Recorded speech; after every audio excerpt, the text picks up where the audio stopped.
All right, Sam, we're talking about this book right here. What is this book? The Bible. All right. And tell me something interesting that you know about the Bible. Well, God gave it to us so we could get to heaven. Yes. God said that He wanted us to come be with Him, and He gave us a book so we could learn about Him and know how to go be with Him one day, right? So do you know some information about the Bible, like the Bible itself? Is it one big book? No. What's it made up of? Sections. Yeah, different sections of books of different kinds of writing, right? How many different books? Of 66. 66, that's right. How many languages is it written in? 3. 3. Do you know what they are?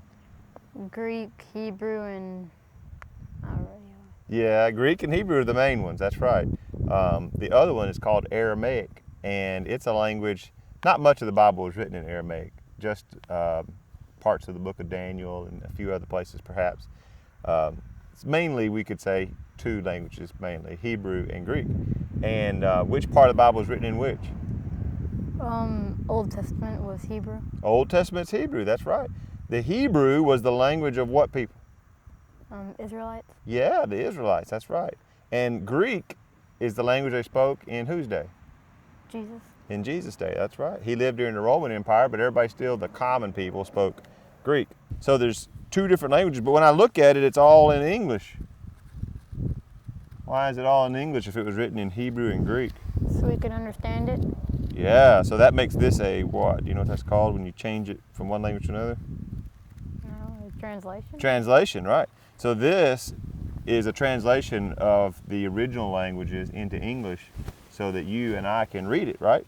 Because if it was written in Hebrew or Greek, we wouldn't be able to read it and make sense of it.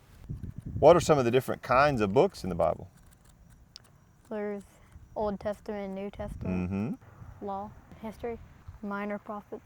So then we get to the New Testament. The first 4 books of the New Testament. Gospel. Yes, and do you know their names? Matthew, Mark, Luke, and John. And they tell us the story about who? Jesus. That's right. And Jesus is the central character of the whole Bible. The Bible builds up to the story of Jesus, and then the last part of the Bible tells us about what it means to be a follower of Jesus. Now, what do we call people who follow Jesus? A Christian. A Christian, right? So, and what hope do Christians have? Heaven. Right, that's where we started. So God gave us a book so we could learn about Him and learn about how to go live with Him when this life is over. And that's why it's important to study this book, isn't it? All right, thank you, Sam.